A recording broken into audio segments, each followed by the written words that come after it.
Həftəlik bürclər Oğlaq, Boğa, Qız bürclərinin 10 noyabrdan 17 noyabra doğru nələr gözləyir? Birinci oğlaqlardan başlayaq. Oğlaqlar bu həftənin ən narahat edici həftələrindən biri sizin ola bilər. Çünki bu həftə yolla, maşınla, sağlamlıqla əlaqədar çox ehtiyatlı olmalı olduğunuz bir məqamlar. Çünki zaman çərçivəsinə doğru bu həftə qorxularınız, bu həftə özünüzü ifadə edə bilməməyiniz, ətrafınızda olan mənfi enerjilər, xəstəxana ilə bağlı problemləriniz sizi ciddi bir şəkildə boşluğa sala bilər. Bu həftə elə bir insanlara özünüzü sübut etməyə çalışacaqsınız ki, bunu mən bacarıram, bunu aktivləşdirə bilərəm, bunu öz ətrafımda gücləndirə bilərəm deyə. İstəkləriniz üzərində ən çox bu həftə maddiyyatı saxlamağı bacarın. Çünki maddiyyatın sizdə qalmaması, maddiyyatla əlaqədar yarımçıqlığınız, belə də özgüvən olaraq, özünüzü dəyərləndirmə olaraq çox zəifləmiş bir şəkildə ola bilər.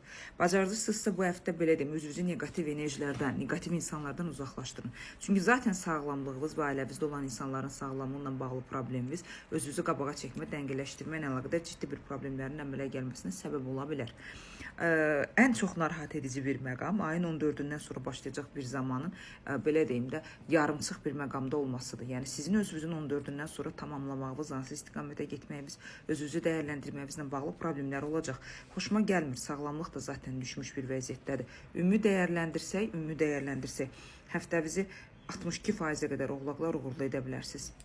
Qız Boğa bürclərinə gələndə bu həftə uğurlu bir həftədir. Amma bu həftə bir qərar verəcəksiniz. Bəzi insanları tam həyatınızdan çıxardacaqsınız. Görməmizdən gəlməyə çalışacaqsınız. Bəzi insanlarla əlaqədar olaraq özünüzü daha güclü, onları belə deyim də boşluqda qoymağınız lazım olacaq. Mal mülklə bağlı dəyişim edə bilərsiniz. Yerlə, şəhərlə, ölkə ilə bağlı dəyişiklik edə bilərsiniz.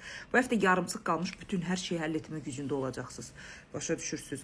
Pul maddiyyat olaraq zaman çərçivəsinə doğru hardansa pul gözləyirsə, pulun maddiyyatın sizə doğru gəlişi olacaq ki, istədiyiniz maddiyyatın balansını özünüzdə aktivləşdirməyə bacaracaqsınız. Uğurlu həftədir. Sevgi, şəxsiyyətlə bağlı təsirlər, yenilənmələr, romantik hərəkətlər, yeni tanışlıqları edə bilərsiniz.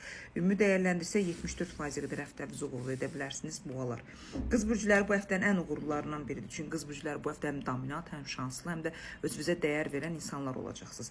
Zaman çarxı sizin üçün fırlanır. Çox şey demək istəmirəm. Qız bürcünün şansını pozmaq istəmirəm. Çünki bu həftə transformasiya olunub daha da güclənmiş kral və kraliçə olmağa başlayacaqsınız. Sadəcə sağlamlıqla əlaqədar mədə, bağırsaq və boğazdan gedən enerjilər, səs, diş, boğaz enerjiləri məddəyə doğru yarımçıqlarınız normadan çox olacaq. Bunları düzəltməlisiniz. Dalğalar sizə doğru tamdır. Qadın olaraq, kişi olaraq iki maskalı olacaqsınız. Yəni dəyişib hər müddət özünüzü aktivləşdirməyə, qabağa çəkməyə mükəmməl şəkildə bacaracaqsınız və bu həftənin ən güclülərindən birisi, çünki insanlar sizə həsəd aparacaq və sizlə bağlı belə deyim də çox gözəl şeylər danışacaq və bu sizi valihləndirəcək. Zamanın idarəsi sizdədir və həftənin sonlarına doğru çox gözəl bir xəbər alacaqsınız ki, bu sizi daha da qanatlandırmış bir vəziyyətdə olacaq. İstəklərinizi, fikirlərinizi bu həftə çəkinmədən bildirməyə çalışın. Çünki həftənin liderlərindən biri qız bürcləri sizlərsiniz. Ailə, övladla bağlı da bütün problemləri həll edəcəksiniz, narahat olmayın.